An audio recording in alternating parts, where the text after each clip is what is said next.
Bueno, buenas tardes, ¿cómo les va? ¿Cómo están? Sí, como comentábamos con Silvia hace un ratito, hoy 13 de junio es el Día del Escritor, en homenaje a Leopoldo Lugones, que fue quien hacia las fines de los años 20 organizó la Sociedad Argentina de Escritores. Bueno, reconocido poeta, narrador, ensayista también, y lamentablemente hijo del Lugones padre que creó la picana eléctrica como inspector de la policía. No sé si lo recordarán. Bueno, vamos a hablar hoy de la fotografía y la necesidad de tener el dominio de algunos saberes para poder manipular, conservar, utilizar adecuadamente las imágenes fotográficas. En ese sentido, Javier Salguero ha hecho una avanzada en compañía de Marcela y de todo el equipo que fue la semana pasada, donde comenzó a hacer la tarea que tenemos la perspectiva, la planificación de realizar, que es la creación de un archivo virtual de las imágenes que están en el Museo Evita. Entonces, en primer lugar, les propongo que compartamos un videíto breve donde nos vamos a noticiar de fundamentalmente la trayectoria de la historia de la fotografía. Es muy breve, y después con Javier vamos a avanzar primero en pensar desde otro lugar la fotografía y la importancia de su uso en las ciencias sociales, para después cerrar con una propuesta de trabajo puntual con las fotografías del museo. Matías. Bueno, a ver, paso a compartir.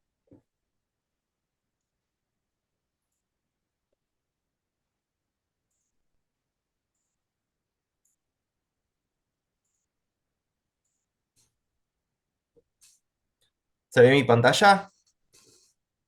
Sí.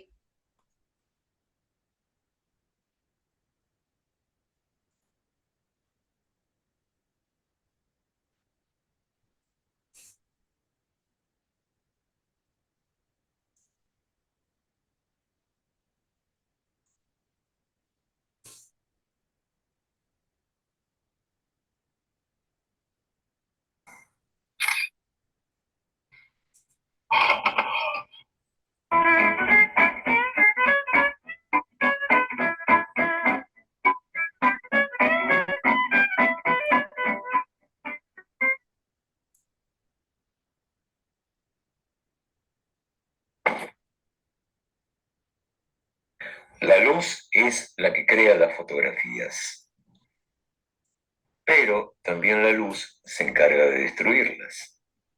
Los procedimientos de conservación de las fotografías son muy similares a los de los papeles. Baja temperatura, baja humedad, guardadas en lugares oscuros, nunca expuestas a la luz diurna, en ambientes libres, limpios, sin polvo, y guardadas en álbumes o contenedores libres de ácidos. Pero, ¿cuántos tipos de fotografías hay conservadas en archivos, bibliotecas, museos y hogares? Existen fotos desde 1840, pero la fotografía es un invento que se viene desarrollando ya desde los primeros estudios de óptica que hacían los antiguos griegos. En el siglo IV a.C., ya Aristóteles explicaba su principio de la cámara oscura. La luz propaga en línea recta la imagen hacia adentro de la caja y aparece invertida. Claro que los antiguos griegos todavía tenían un error de juicio con respecto a la percepción óptica. Creían que los seres humanos percibimos las imágenes con rayos, con una especie de radar que sale de nuestros ojos. Un sabio iraquí del siglo X, físico y matemático llamado Alhazen, cambió esta perspectiva y demostró que las imágenes nos llegan de afuera y son interpretadas por nuestro cerebro.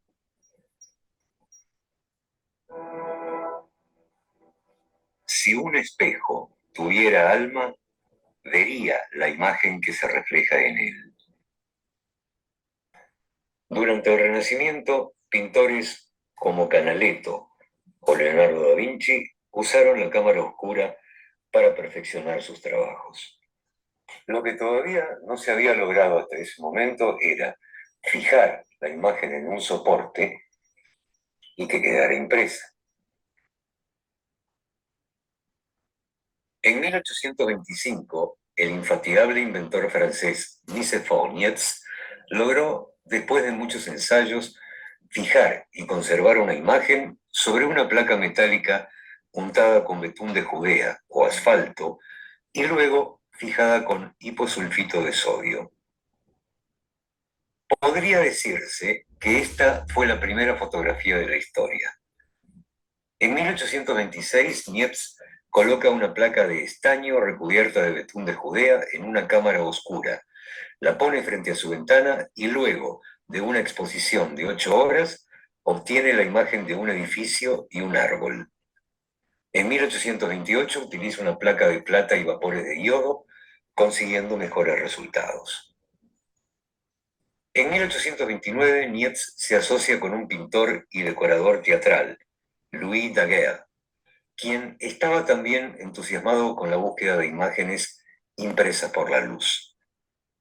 Luego de trabajar en la investigación 4 años juntos, Niepce muere en 1833 y Daguerre continúa con los experimentos, esta vez usando los vapores de yodo como sensibilizadores sobre una placa de cobre cubierta con una capa de plata pulida. De esta reacción se obtiene el ioduro de plata, que es una sustancia más sensible a la luz que el betún de Judea. Por casualidad, descubre que si una imagen que ha sido expuesta es tratada con vapores de mercurio, la imagen se revela de inmediato. Ya en 1839, el daguerrotipo es un hecho. Daguerre lo presenta a la Academia de Ciencias de Francia, es premiado con 4.000 francos y el invento se presenta al público.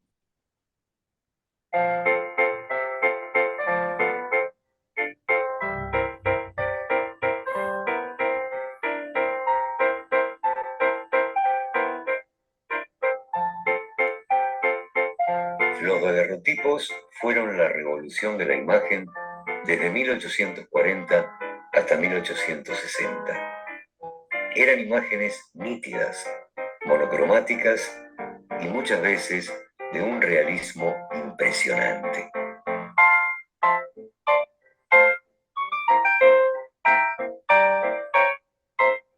Un daguerrotipo es una placa de cobre cubierta de un baño de plata, mercurio y en ocasiones también oro. Sobre esta placa se imprime por proceso fotoquímico una imagen cuya toma es directa, es decir, el daguerrotipo es un positivo, una imagen única. La imagen queda invertida de su posición original. Las letras y los números se verán al revés. Si está bien conservado, la superficie es como un espejo. Según el ángulo desde donde se mira, la imagen se ve en positivo o en negativo. El original, que es único, se guarda protegido por un vidrio que queda separado un par de milímetros de la placa, todo sellado por una banda de latón por sus 4 orillas y dentro de un estuche de cuero o madera. Así venían presentados originalmente. Los tiempos de exposición para la toma inicialmente fueron entre 5 y 20 minutos, y en 1855 estos tiempos se acortaron a cerca de 10 segundos, dándole más sensibilidad a la plata con vapores de yodo y bromuro y aumentando la sensibilidad de los lentes.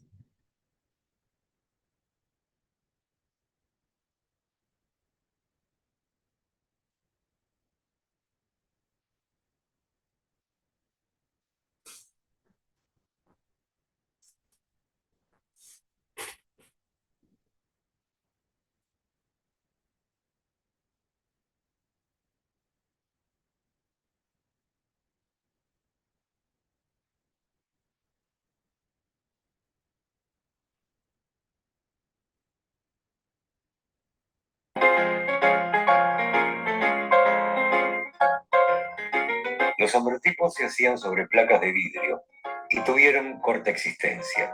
Duraron más o menos hasta 1865.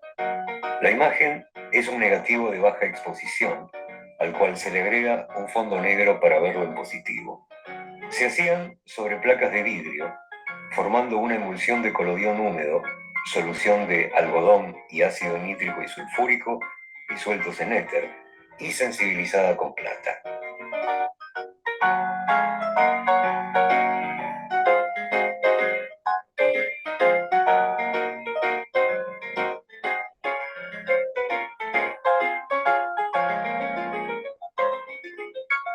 Los ferrotipos, por lo barato de su costo, duraron hasta entrado el siglo XX, más o menos hasta 1915.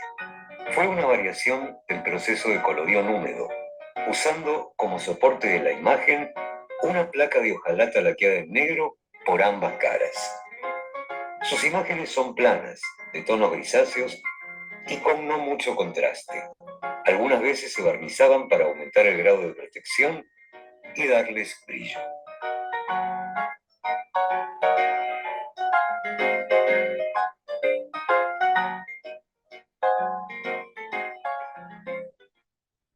Los fotógrafos luchaban por poder hacer múltiples copias de una foto.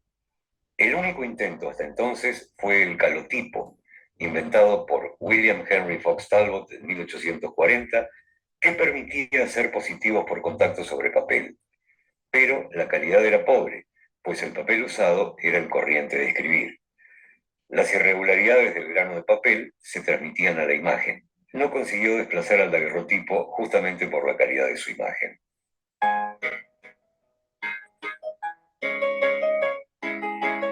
En 1850, un impresor fotográfico, Louis Désiré Blancard, soluciona el problema de tener una imagen sobre una superficie homogénea, cubriendo las hojas de papel con clara de huevo salado y batido a punto de nieve, de modo que la superficie del papel adquiera brillo. Esta capa era sensibilizada con una solución de nitrato de plata y la imagen salía con muy buena definición.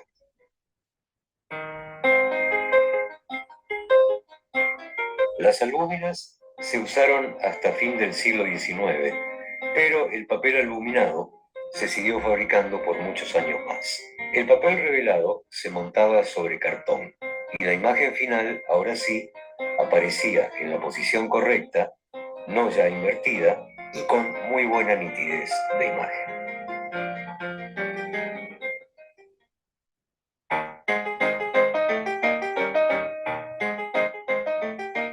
Con el eslogan "Usted oprime el botón, nosotros hacemos el resto", George Eastman, en 1884, inventó el papel de revelado químico, un papel de revelado impregnado en una gelatina seca de cloruro o bromuro de plata. Los fotógrafos anteriormente tenían que transportar las placas con todos los productos químicos y el revelado se hacía por exposición a la luz solar. Con los nuevos pequeños negativos, la sensibilidad del papel de revelado producía la imagen rápidamente bajo la luz eléctrica y se podían hacer ampliaciones. Pronto, la Kodak Eastman pondría también en el mercado el rollo fotográfico.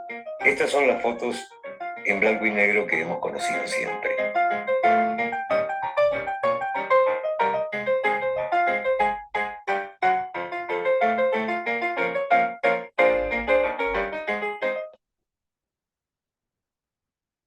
Las condiciones de preservación de las fotos dependen en mucho de que no se expongan demasiado a la luz.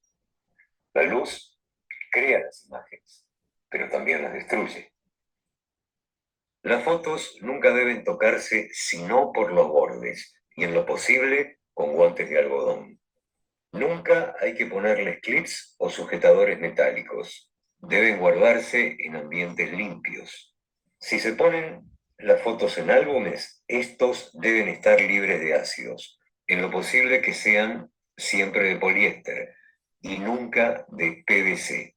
Las fotos enfermas con hongos o insectos deben apartarse de las sanas, pues caso contrario se producirá el peligro de infecciones. Para conservar las imágenes es bueno digitalizarlas, aunque el valor del original es mucho mayor y debe conservarse con cuidado.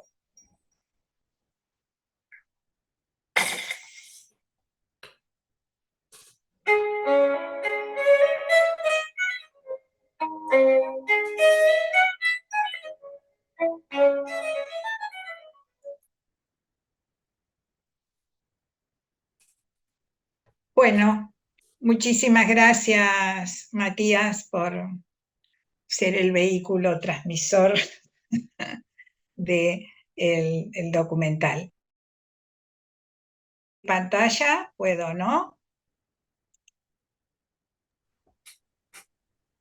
Sí, yo creo que sí. A ver, fíjate si puedes compartir.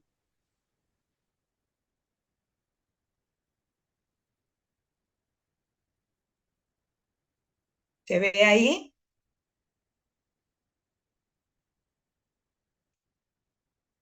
No, ¿no? No.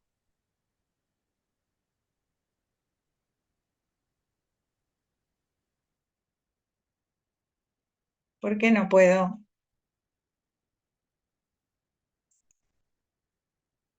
¿Vos lo tenés, Matías, a mano? Discúlpame, Susana, ¿qué es lo que tengo a mano? No, le pregunto perdón, a Javier. Voy a intentar de nuevo. Pongo compartir pantalla y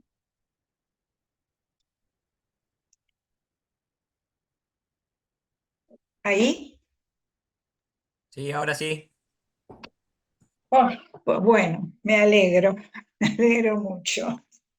Bueno, vamos a hacer un análisis un poco teórico de las características de una fotografía. Y en consecuencia, en primer lugar, nos vamos a preguntar qué es una fotografía y cómo la definimos.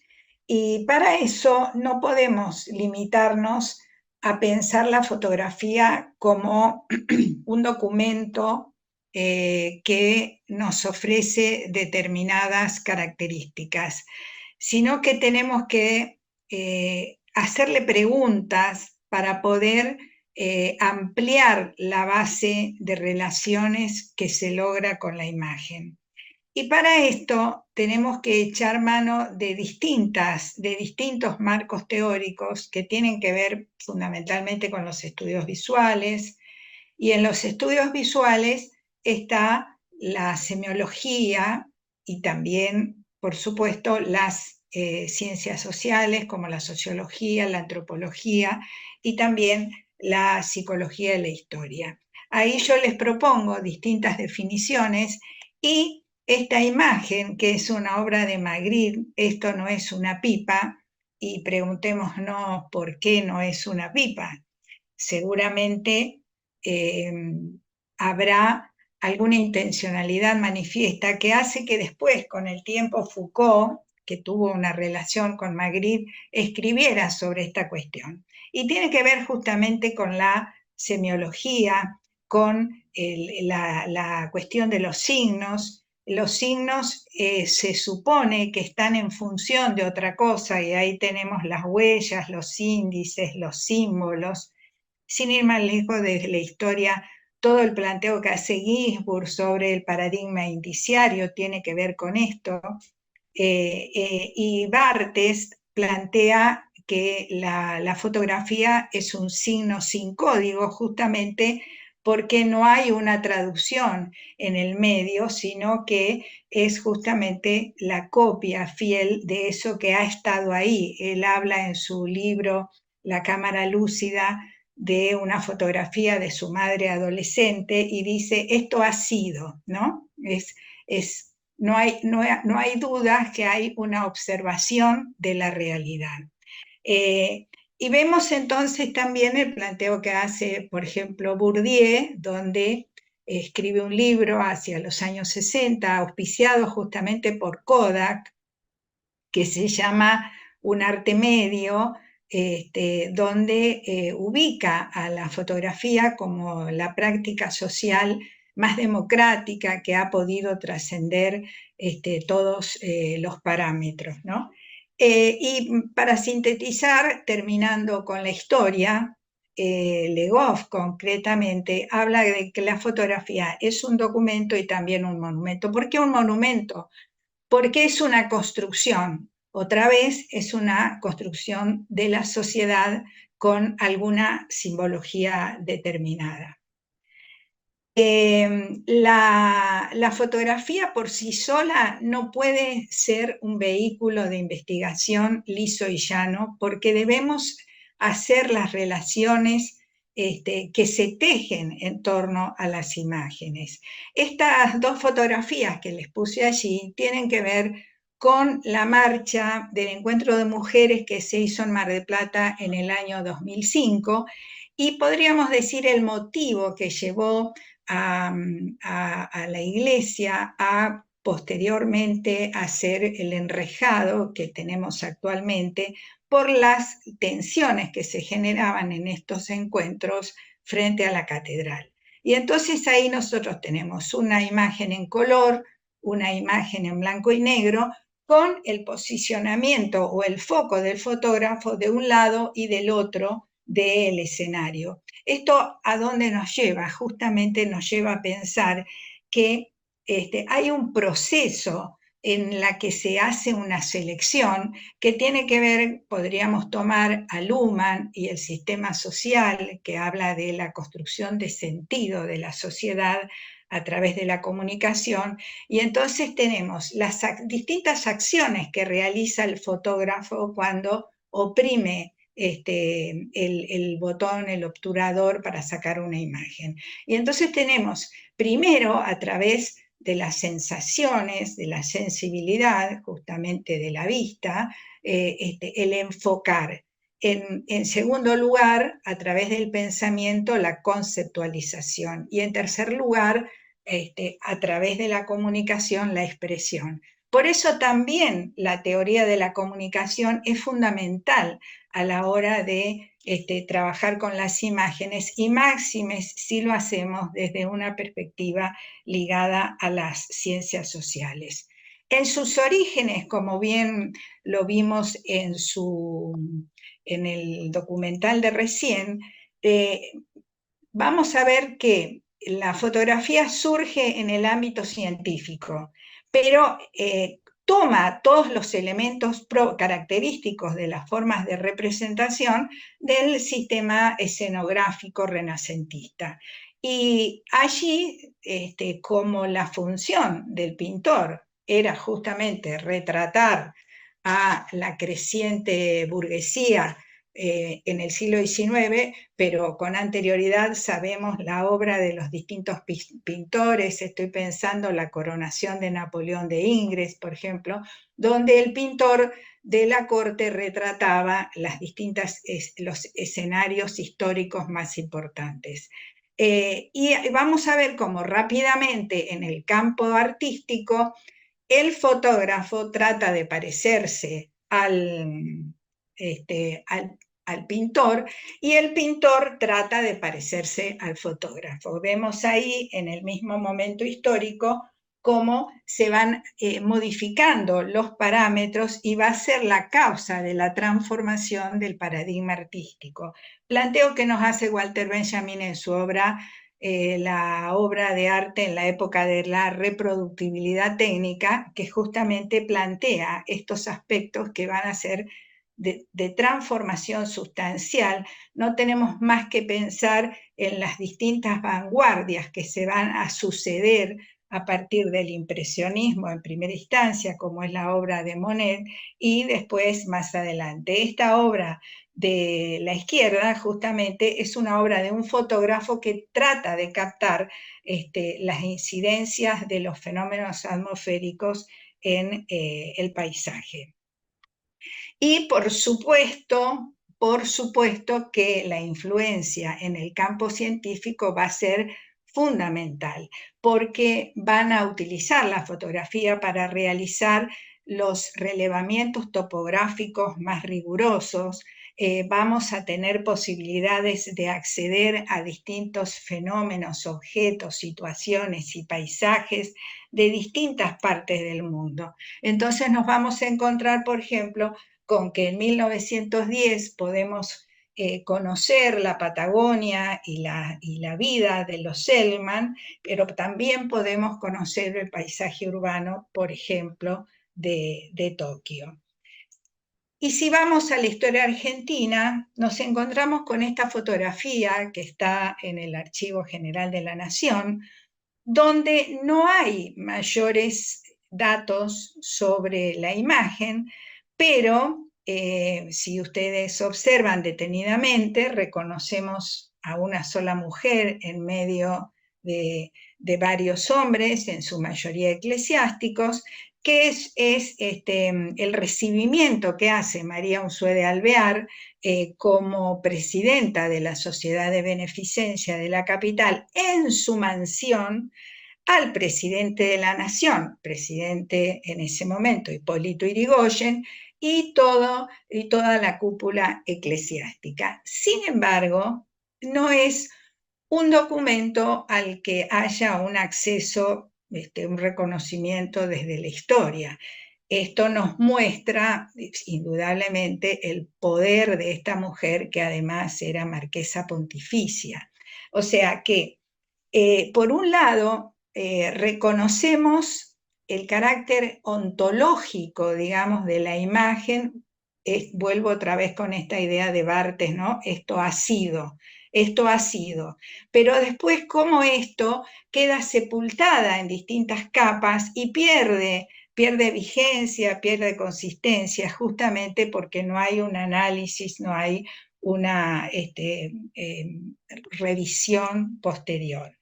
Desde otro punto de vista, la fotografía, y mucho más a partir de los años 60 hasta la actualidad, ni hablar ahora, ¿no es cierto?, con el acceso a las posibilidades que hasta una criatura tiene de registrar determinadas situaciones con un celular, ¿no?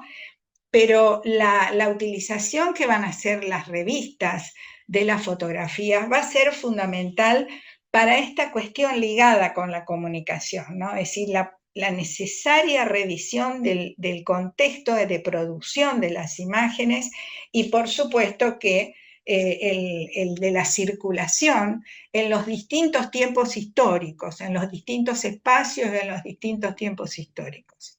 Esta tapa de la revista Panorama se publica un mes antes del derrocamiento de Ilia.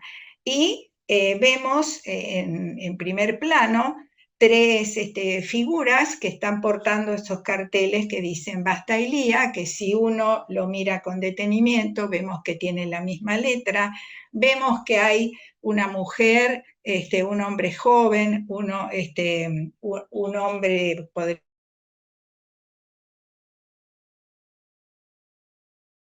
Esta imagen, que seguramente la deben conocer, que tiene que ver con una marcha de octubre del 82, en el que este oficial de policía supuestamente contiene a la madre a Susana de Lejía, y en realidad su actitud es, ¿no es cierto?, de evidente bronca y de molestia, y la foto posterior, digamos, da justamente cuenta de esta situación.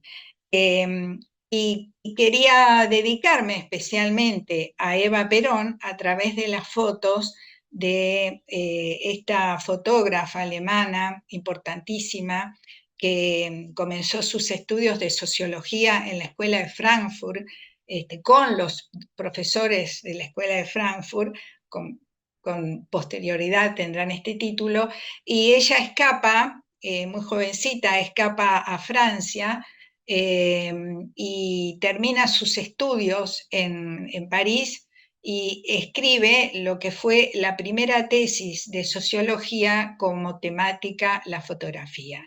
Y justamente habla de la fotografía en Francia en el siglo XIX, y ella plantea que este inicio de democratización de la fotografía tiene que ver con el deseo de perpetuidad, el de acceder a que su imagen quede para la posteridad de todos los burgueses de la Francia del siglo XIX. En 1970 publicó una obra, El mundo y mi cámara, donde cuenta su vida, su vida de Alemania, el contacto con la intelectualidad francesa. Es la autora de fotografías, esa famosa fotografía de Malraux, pero ha fotografiado a muchísimos porque tuvo el apoyo de una librera en París que le fue brindando los contactos con los intelectuales de Francia, y no solo de Francia, porque allí conoce a Victoria Ocampo, y es a través de Victoria Ocampo que cuando invaden París los alemanes, Ocampo les consigue pasajes para que escape a Argentina. La anécdota es que cuando llega a Argentina, Victoria Ocampo le hace quemar toda su ropa porque venía en un barco, si bien el de ella era en primera clase, pero era tanta la gente que huía en ese barco que estaban todas las clases mezcladas, digamos, de alguna manera, y sus condiciones no eran de las mejores. Y en este libro plantea justamente su malestar por la forma de vida de Victoria, que le puso a disposición absolutamente todo sus sirvientas, mucamas, choferes y demás. Y entonces dijo ella que tenía razón Perón al decir que con los alimentos que tiraban los ricos argentinos podían darle de comer a todo París. Ella enseguida, si bien siempre mantuvo el contacto con Victoria, su majestad Victoria de Argentina, le decía Giselle Fraun, ella enseguida se va, pero mantiene los contactos permanentes. Por supuesto que fotografía a Borges, a Bioy Casares y bueno, a toda la élite literaria de este momento, ¿no? Y ella en este libro plantea el problema de la falta de conexión que hay entre la fotografía en sí misma y el accionar que tiene el comitente, que es, digamos, el dueño de la revista, el director de la revista. En este caso estamos hablando de la revista Life, que se caracterizaba por realizar esos reportajes fotográficos tan importantes ya en los años 50. Y esta difusión de estas imágenes van formando justamente ese imaginario social y esas creencias que nutren ese imaginario. Ella plantea el problema ético que tiene presente justamente la tergiversación que se hace entre la imagen y el texto que lo acompaña. Entonces tenemos este reportaje fotográfico que tiene 5 o 6 páginas y que precede a lo que va a ser una nota de un corresponsal, Robert Neville, que va a ser absolutamente negativo sobre Eva Perón. Ya el título es una primera mirada a la vida privada de una primera dama controversial. Las fotografías, si bien ella cuenta que se encontró en 6 oportunidades, incluso en una oportunidad Eva le dice que pase a buscarla por la fundación y la lleva a almorzar, la lleva a conocer el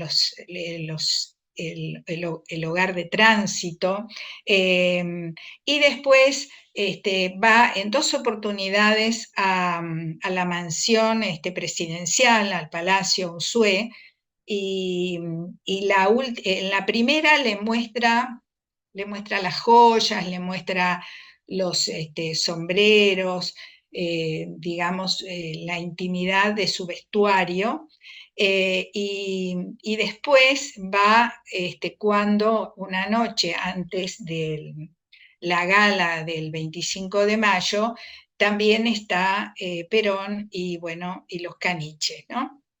Solamente ahí ustedes pueden ir viendo cuáles son los epígrafes, pero si hablamos de los símbolos, la fuerza que tienen los títulos ligados a los caniches juguetones, caniches leales, caniches anhelantes, en brazos de Perón, que gustaba ser retratado como jinete en ese caballo imponente, creo que era blanco, ¿no? Con manchas negras, y no recuerdo el nombre, pero esa imagen es justamente el símbolo del conductor, ¿no? El conductor que maneja, digamos, en este caso al país. Y acá lo vemos no con el caballo, sino con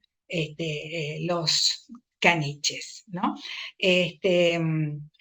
La cuando a Paul, todas estas entrevistas que tiene con Eva, las tiene con absoluto conocimiento de la Secretaría de Información de la Presidencia, pero al enterarse de que había fotos de sus joyas, no están acá, de las joyas y de los sombreros, a Paul le pide que se presente a la mañana siguiente y entregue los negativos. Y ella, lejos de hacerlo, se cruza a Montevideo, se toma un avión y se va. Y bueno, por supuesto, entrega live las fotos, sale publicado y durante un tiempo la revista Life no tiene ingreso a la Argentina, por poco tiempo, porque sabemos cómo terminó la historia, ¿no? Entonces, yendo a lo que nosotros nos preocupa, tenemos que tener conciencia de que la fotografía amerita el mismo tratamiento heurístico de cualquier otro documento escrito.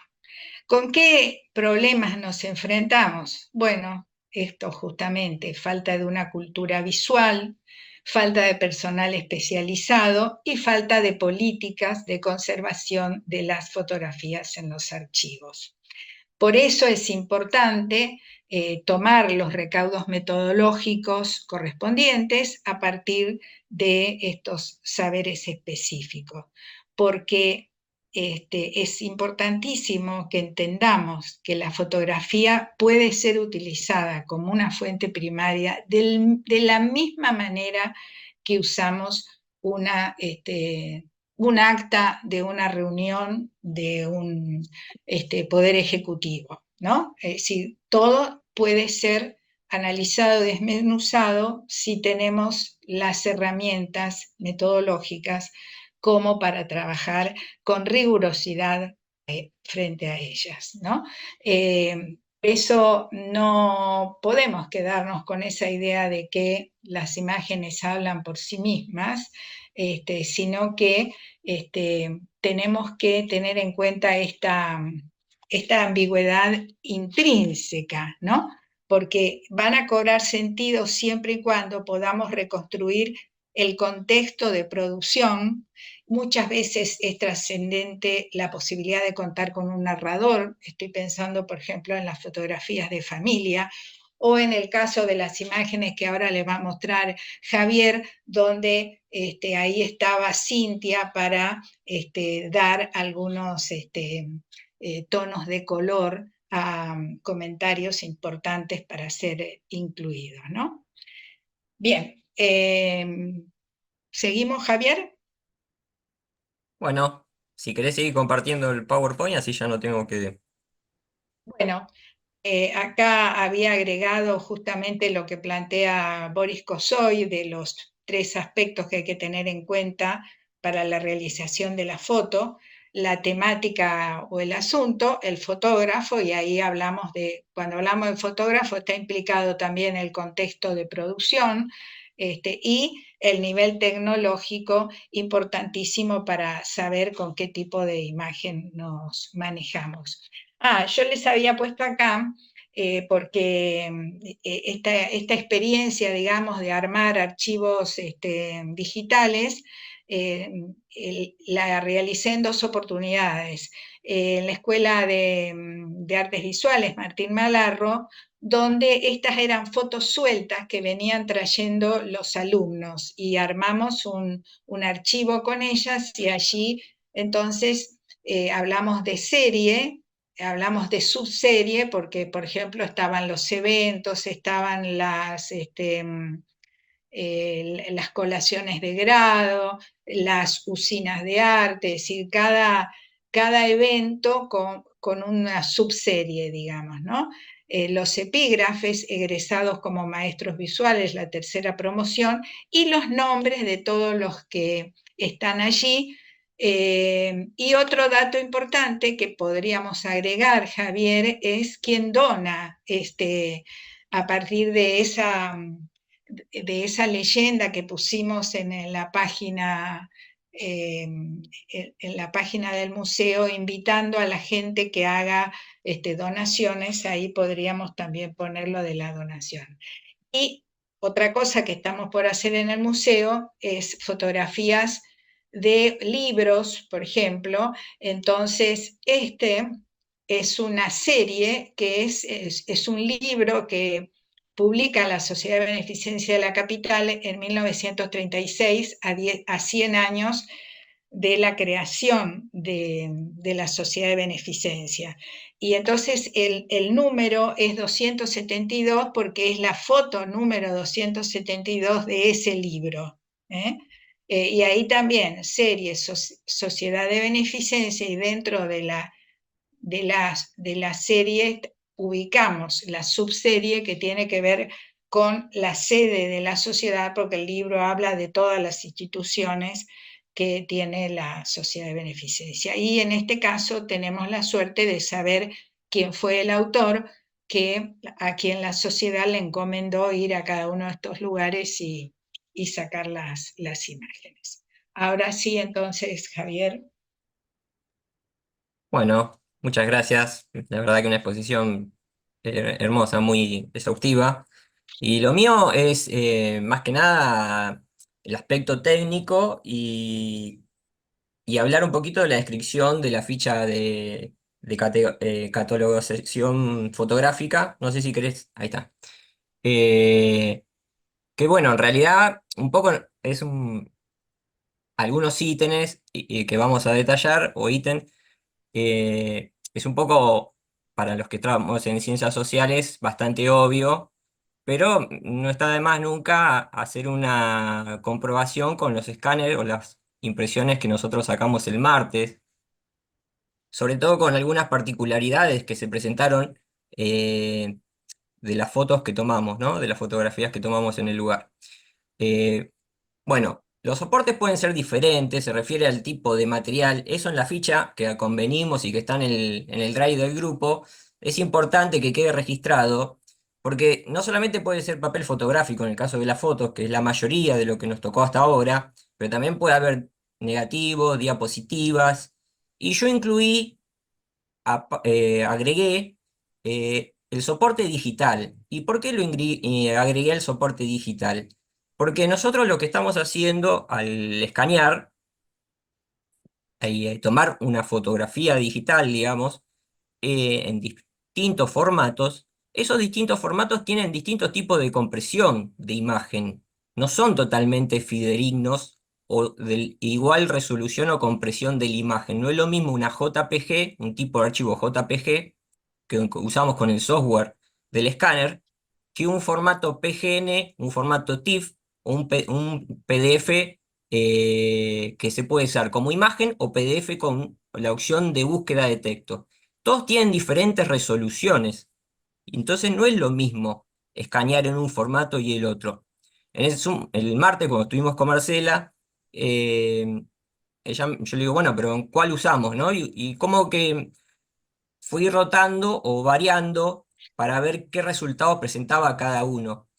Y Y después, en estos días posteriores, estuve indagando hemerotecas digitales, por ejemplo, la del Museo de España, la hemeroteca digital del Museo de España, a ver qué formatos utilizaban ellos y subían a la red estos archivos, ¿sí?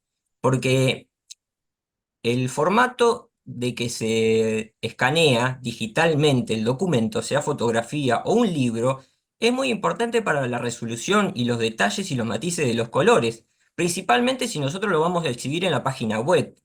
Que acá hay una particularidad que, bueno, en mi caso particular yo utilizo y me gusta la programación, entonces más o menos me doy maña, pero hay una programación que se llama responsive. ¿Qué significa esto? Cuando nosotros, el programador hace una programación responsive de la página web, quiere decir que está incluida para diferentes formatos. Esto no solamente ¿qué significa? Que se puede ver desde un celular, desde una tablet o desde una computadora, pero la resolución de los tres formatos cambia de la foto.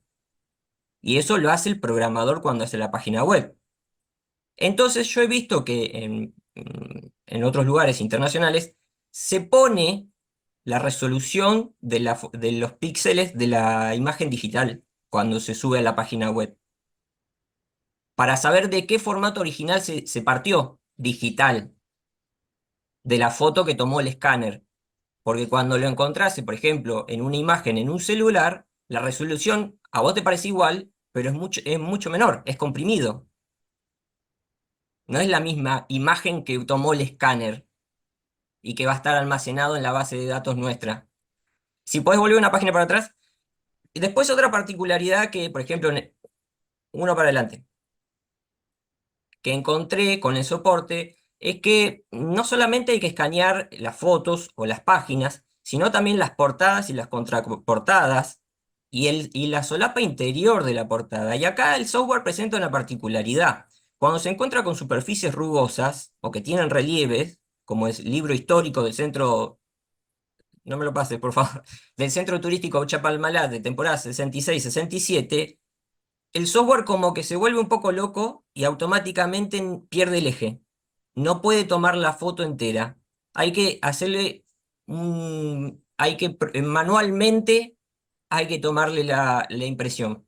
Hay que diseñarle el marco de donde queremos que escanee manualmente, porque si lo hace automático, como lo tiene preestablecido, si solamente te toma una parte y no la portada. Y eso me pareció una particularidad llamativa porque puede generar un mal escaneo de la portada y nos quedamos sin portada del libro, ¿sí? O de álbum de fotos. ¿Puedes pasar la siguiente? Bueno, Sí. Bueno, el tamaño, tenemos que tomar, bueno, eso es fácil, ¿no? El formato de impresión, tomar en pulgadas o en centímetros, pero también es lo que decía recién, el formato digital, sería el tamaño, sería la resolución en píxeles. Eso hay que ponerlo si nosotros lo queremos exhibir en la página web, me parece. Eh, y también es fundamental el tamaño de los píxeles del formato digital en otra cosa que es importante, porque no es lo mismo una resolución que otra, porque eso varía el peso del archivo y de la foto. ¿Se entiende? Y ese cambio de peso de cada imagen que tomamos va a afectar en la cantidad de almacenamiento que vamos a necesitar. Por ejemplo, nosotros vamos a usar la cuenta de Gmail para almacenar, como dijo Marcela. Pero eso tiene un límite de 15 gigas que es gratuito. Después de eso, tenés que pagar. ¿Y qué vamos a hacer? ¿Vamos a abrir otra cuenta o vamos a reducir la calidad de la imagen cuando escaneamos? Son preguntas que yo planteo porque no es algo que el técnico que escanea o la persona que se dedica solo a escanear tenga que decidir. A mí me parece que eso es como algo más, es una conversación que podríamos tener todos y ver qué es lo que consideran Marcela o ustedes. ¿Podés pasar la siguiente? sí, Acá, en este caso, es lo que estoy hablando, ¿no? El formato del escaneo es fundamental para el tipo de almacenamiento. Y acá las dos imágenes que les muestro son del libro de Única en el Mundo, así que me pidió Marcela que fuera lo primero que escaneara, y yo lo escaneé en dos formatos distintos que permite el software. Uno que es el formato book, que es la opción que permite, o sea, libro, en PDF, que es el de la izquierda, ¿sí? Y esto tiene una particularidad. Te escanea la tapa y la contratapa en una misma hoja o en una misma imagen y omite todo lo accesorio que está alrededor. ¿Sí? Este formato es el mismo que utiliza la Biblioteca Nacional de España en la hemeroteca. Cuando uno se descarga, ahora después le voy a mostrar, eh, cuando entra a la hemeroteca digital española y tanto en la Biblioteca Nacional Argentina, usan este formato. Tiene la ventaja que es más liviano y es universal, porque es un PDF, en definitiva. Es una imagen dentro de un PDF. Tiene la ventaja de pesar menos. Y el de la derecha es el formato imagen JPG.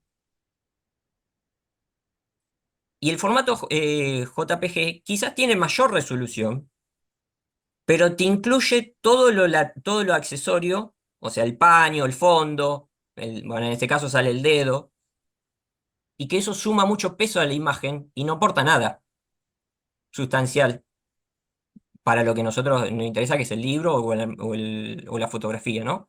¿Puedes pasar la siguiente? Acá lo mismo. Eh, Este tiene el de la izquierda, donde está la imagen en colores de Evita con el traje típico. Este es un formato que también permite, que es el formato book o libro, pero con la opción de búsqueda en el software.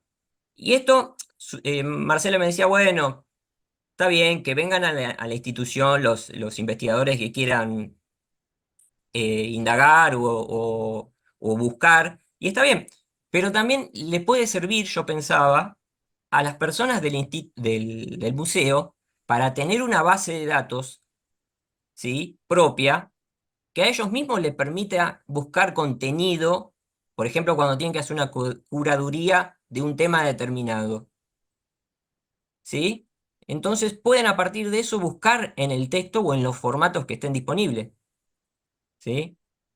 Y la portada de Caras y Caretas la agregué por lo siguiente. Si ustedes miran,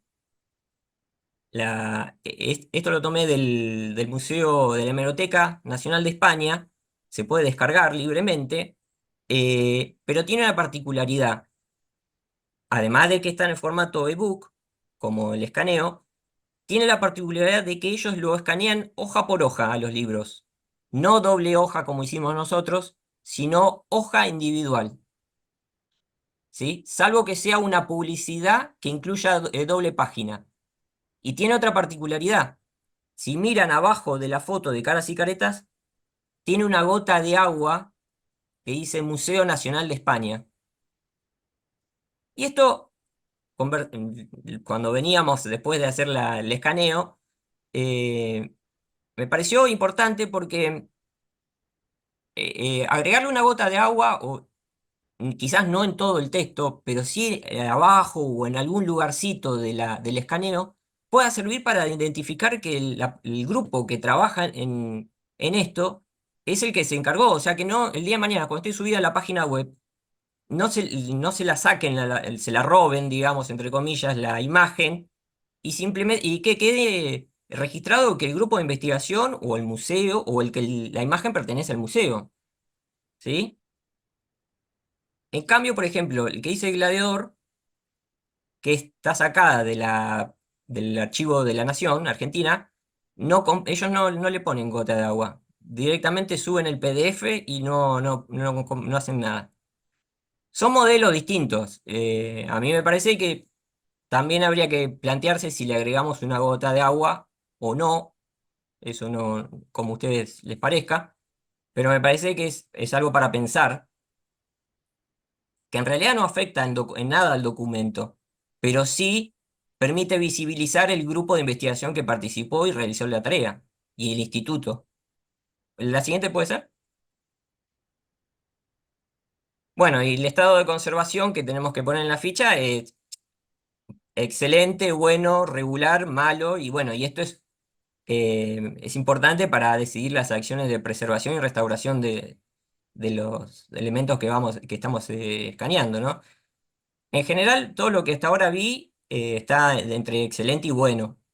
el estado. Así que eso es muy bueno, muy positivo y habla muy bien de las personas que trabajan en el museo, que se nota que lo hacen con mucho amor. A ver, ¿puedes pasar la siguiente? Pero si bien dije esto de las fotografías, también me parece que deberíamos incluir en la ficha el estado del soporte de la fotografía. Porque, por ejemplo, en el álbum de fotos, si bien las fotografías que están acá que muestro están muy bien preservadas, vos te das cuenta que el soporte, que es una especie de cartón, ya en los bordes presenta, en este caso en el borde derecho, presenta, propio del uso, ¿no? Y de pasar las hojas, un cierto desgaste, que eso el día de mañana puede afectar la foto también, ¿sí? Más allá del... ¿Puedes pasar la siguiente? Así que a mí me parece que eso también deberíamos detallarlo ¿cómo se llama? En la ficha, porque no es lo mismo el estado del soporte que el estado de la fotografía, pero influye el soporte, totalmente. Bueno, lo de la fecha y el lugar, bueno, es obvio, ¿no? Porque obviamente sirve para el contexto geográfico y es relevante. Pasame la siguiente, que es la que... Y acá es importante, cuando hablamos del contexto del lugar y de la fecha, no solamente hay que aplicarlo a la fotografía, como está en la imagen derecha, porque hay hojas en el álbum de foto, por ejemplo, que también hay gente quizás que solamente se preocupa en escanear la fotografía, y no, hay que escanear todo. La hoja que uno puede decir, bueno, pero no me dice nada, es una presentación, es una contratapa, es un título, escrito en letra imprenta. Hay que escanearlo también, porque es un documento igual que la foto, ¿sí? Y además certifica de qué periodo estamos hablando. En este caso, temporada 1988-1989. Y acá hay una particularidad. Cuando seguimos viendo las demás fotos que integran el álbum, eh, si bien acá dice el título 1988-1989, en las fotos siguientes del álbum dice 1990. Ahora vamos a ver. O sea que el álbum te dice una fecha y las fotos continúan. ¿Paso? Sí, por favor. Y esto me parece fundamental a mí. Los acontecimientos y los actores, ¿no? O personajes de la... Esto es fundamental para describir el momento, la captura de la fotografía y la identificación de las personas y objetos, no solamente personas, objetos también, principales que aparecen en la foto. Los nombres de las personas, los roles, ahora vamos a ver, pueden ser modelos, manifestantes, intendentes, militares, de la Marina, por ejemplo, como hay, pueden ser manifestaciones, celebraciones, y ofrecen un contexto de relevancia a la imagen y de su propósito, ¿no? Pasame la siguiente. Por ejemplo, acá en el álbum tenemos actos con chicos, escolares y actos de la banda militar. Y en el mismo álbum ves el desfile de la Guardia del Mar y también se ve construcciones. Quizás en la foto, porque es muy chiquita, no se llega a ver, pero en la foto donde están el hotel, abajo en letra blanca, en la fotografía, dice 1990. Y si bien el álbum es 88-89, ¿sí? Pasame a la siguiente. Bueno, y para mí lo más importante es esto, los comentarios, ¿no?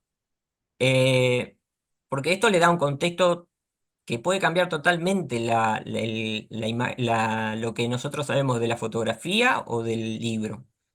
Eh, Pueden ser detalles adicionales como anécdotas, también sobre la condición de la toma de la fotografía, observaciones personales y notas técnicas también sobre el escáner o las condiciones de iluminación del área de trabajo donde estamos escaneando. Eso de la parte técnica a veces se lo suelen olvidar y es muy importante porque muchas veces eh, puede variar en función si sale bien la fotografía o el escáner o no. Y bueno, y esto proporciona un espacio flexible para incluir datos que enriquezcan la comprensión y el contexto de la fotografía. Pásame el siguiente. Por ejemplo, creo que esta es la última, con esto termino. Eh, Acá tengo dos aspectos, dos técnicos y uno de contexto que, de la situación. En la imagen de la izquierda, blanco y negro, que dice inauguración temporada 67-68, eh, fíjense que la foto, hay una de las fotos que está como que tiene mucha luz. Y eso me pasó porque me apuré. Cuando tomé la foto, el escaneo, en esta particular, revisé todas. La única que me pasó fue en esta.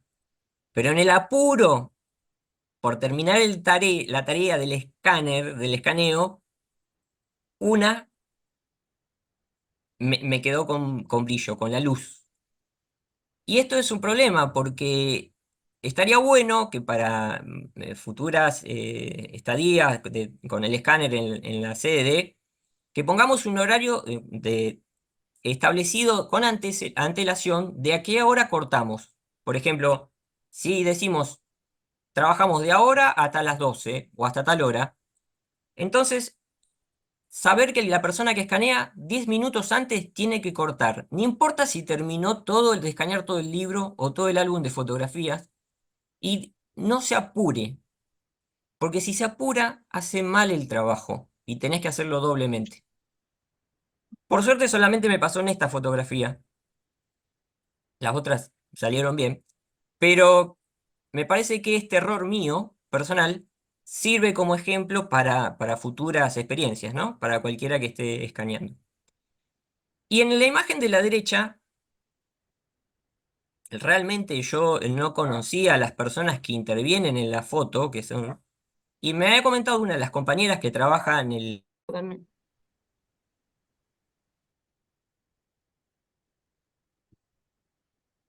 Bien. Decía que en la última fotografía, donde es un desfile de modelos y la coronación de una reina, en el momento que estábamos escaneando con la compañera en el museo, creo que era Cintia, Cintia, Cintia. que se acercó y ella estaba mirando el proceso que estábamos escaneando y nos comentó si sabíamos quién era la persona que estaba en la fotografía, a lo cual ninguno de los dos teníamos idea de quién era. Y nos dijo que era Mónica Ayos, coronada reina en una fiesta que se hizo en Chapalmalal en 1990. Y esto después cuando llegué a casa me hizo pensar, reflexionar un poco. Realmente ninguno de los dos teníamos idea que era Mónica Ayos. Eh, y esto, cuando los comentarios finales de la ficha, a mí me parece fundamental que las personas que trabajan en el museo, nosotros las consultemos permanentemente mientras estamos escaneando o cuando estamos haciendo la ficha de las observaciones, porque hay muchísima información que ellos saben y poseen, incluso de personas que le han donado o cómo llegó al museo esa donación, y saben toda la historia anterior de cómo, incluso de cómo contar quiénes son las personas, conocen a las personas que están en la foto. Me parece que es como usarlos como una fuente más de, para nutrir la ficha a las personas que trabajan, porque realmente tienen muchísimo conocimiento sobre cómo llegaron, de las personas que están en las fotografías, de los objetos que están en las fotografías, de los libros, de las imágenes, y le dan un contexto totalmente enriquecedor a la ficha que nosotros podemos hacer. Y esa anécdota me parece que es muy importante. Bueno, nada más, eso solo, lo mío es nada, hasta acá. Muchas gracias.